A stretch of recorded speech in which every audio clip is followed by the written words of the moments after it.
Dear student, today we will discuss the plasma membrane, the composition of plasma membrane and the structure of plasma membrane. Plasma membrane is the outermost boundary of the protoplasm. Protoplasm is the living matter of the cell.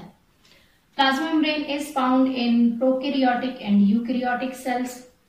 In case of animal cell, it is the outermost boundary, but in case of plant cell and other, for example, in bacterial cell, it is not the outermost boundary because it is covered by the cell wall. But in case of animal cell, it is the outermost boundary. Plasma membrane give a proper shape and mechanical support to the plant cell, cell.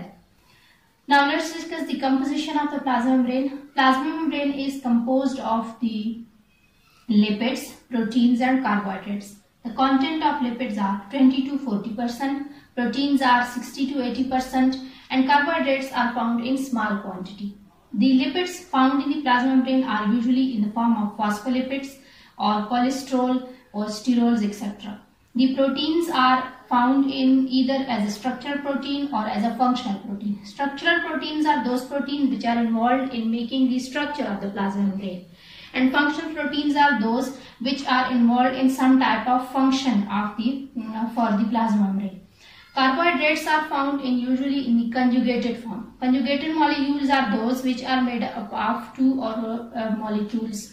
For example, glycolipids. Glycolipids means that carbohydrates and lipids molecules are combined together. And glycoproteins are the carbohydrates and proteins combined together. So this is the composition of plasma membrane. So we can say that plasma membrane is made up of these mainly these major three main compounds, that is lipids, proteins and carbohydrates. Now students, we are going to discuss the structure of the plasma membrane. Plasma membrane is very thin membrane and its structure cannot be studied under the compound microscope. For that purpose, the electron microscope is usually used to study the detailed structure of the plasma membrane. However, the structure of the plasma membrane is well explained by the fluid mosaic model. This model was proposed by the Singer and Nicholson. According to this model, the plasma membrane consists of the phospholipid bilayer, in which the proteins are wholly or partially embedded. Phospholipid bilayer molecule has two faces. One is hydrophilic head and then hydrophobic tails. The hydrophobic tails are faces toward each other and hydrophilic ends are on the surface of the plasma membrane where the proteins and carbohydrates are attached. The lipids in the plasma membrane are either phospholipids, cholesterol, sterols, etc. The lipids in the plasma membrane are in the fluid form and usually they are rotating and moving inside the membrane. The proteins in the plasma membrane consist of two main types of proteins, extrinsic proteins and intrinsic proteins. Extrinsic proteins are also called peripheral proteins. These are the proteins which are present on the outside or that is on the surface or either on the side of the plasma membrane. Like glycoprotein. Glycoprotein is the example of extrinsic protein.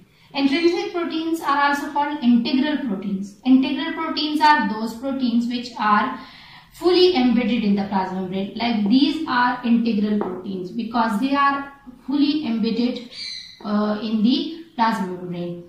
So carbohydrates are also present in the plasma membrane, but they are usually in the conjugated form.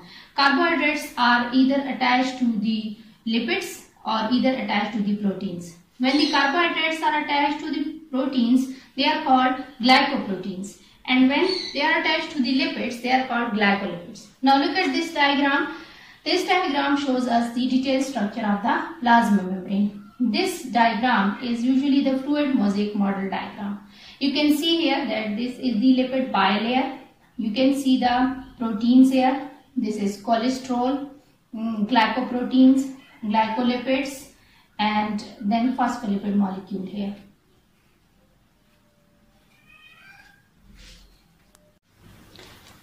Now students, we are going to discuss the function of the plasma membrane. Function of the plasma membrane lipids.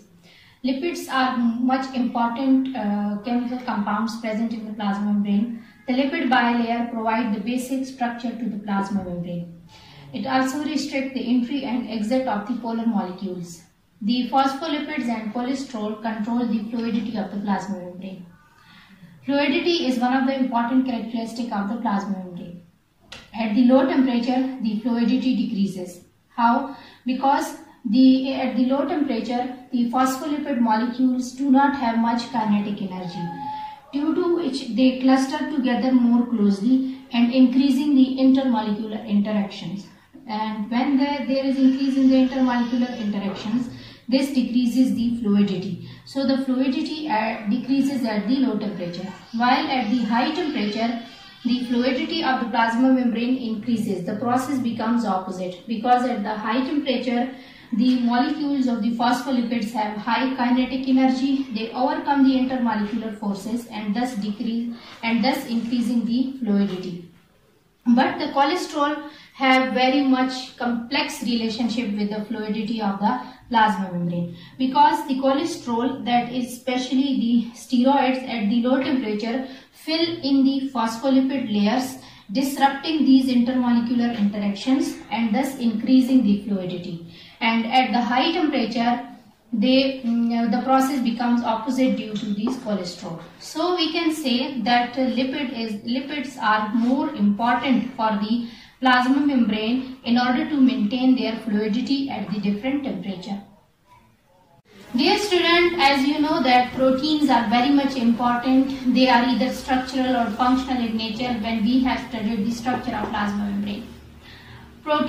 Structural proteins are those which are involved in making the structure of the plasma membrane. Now we are going to discuss the function of the proteins, those which are present in the plasma membrane.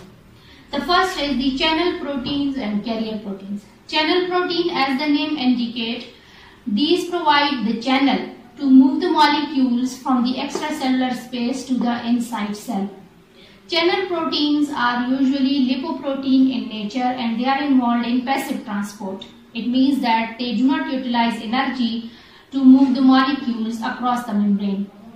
Channel proteins are faster in their function. It means that they fastly move the molecules across the membrane. Carrier proteins, on the other hand, are glycoprotein in nature and they do not provide any channel just like these proteins. They rather bind to a specific particle and then they rotate themselves and move this particle to the inside of the cell. Carrier proteins are a glycoprotein in nature and involved in active transport or facilitated diffusion. It means that they utilize energy to do their work. Carrier proteins are slower in function as compared to the channel proteins. Another important function of the protein in the plasma membrane is that some of the proteins in the plasma membrane also act as enzymes.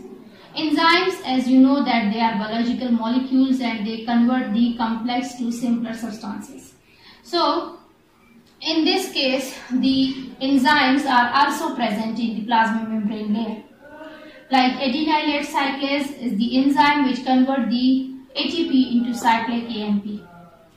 The next important function of the protein of the plasma membrane are the receptors. Some of the proteins present in the plasma membrane act as a receptor proteins. These proteins receive the signals from the other cells and these receptor proteins have specific shape. Whenever the molecules bind to these receptor proteins, they change their shape and then provide the signals to inside of the cell. For example, hormones secreted in the blood, it circulates and then reaches to the specific targeted organ by means of the receptor proteins present on the surface of the plasma membrane. Some of the proteins in the plasma membrane also act as an antigen. When they act as an antigen, they are able to recognize the specific type of cell or any outside agent so that it provide a message to the immune system and it work against that type of antigen. So these are the functions of the proteins present in the plasma membrane. Now look at this diagram. In this diagram, you can see that the first diagram here, I have made the different proteins function in one diagram. Like you can see, it is extracellular space. This is the inside the cell. The intracellular space is this plasma membrane. And you can see here, it is channel protein. Molecules simply move to the inside of the cell. This is the example of carrier protein. Then you can see the example of enzymes convert the complex to simpler one. And then you can see here the receptor comes to the receptor proteins, and this way the receptors or the signals are transmitted to the inside of the cell, and any important function is carried out. So these are the functions of the plasma membrane proteins.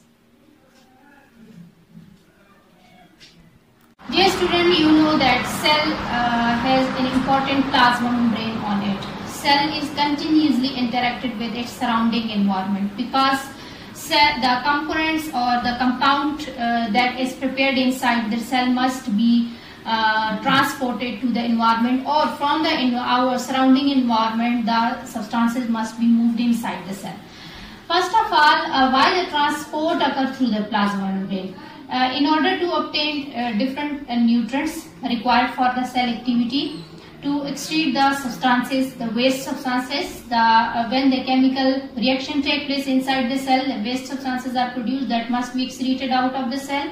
Then, in order to secrete the useful substances inside the cell, chemical reaction takes place which prepared many useful substances that must be moved outside the cell, and also to generate the ionic gradient and to maintain the suitable pH. These are the reasons due to which we can say that transport must be occurred through the plasma membrane. Plasma membrane, as you know, that it is semi-permeable membrane, and it allows some of the substances to pass through it very easily, but does not allow all the substances to pass through it. For example, lipid-soluble substances can pass through the plasma membrane very easily. Similarly, small molecules like oxygen and carbon dioxide molecules can pass through the plasma membrane very easily. But the charged molecules or the ions, they have difficulty to cross the plasma membrane. Now, the plasma membrane usually interacted with its environment by the different movement mechanisms. And these are included the diffusion, osmosis and active transport. We will discuss all these terms in our next chapter. So hope so that you understand the plasma membrane transport system.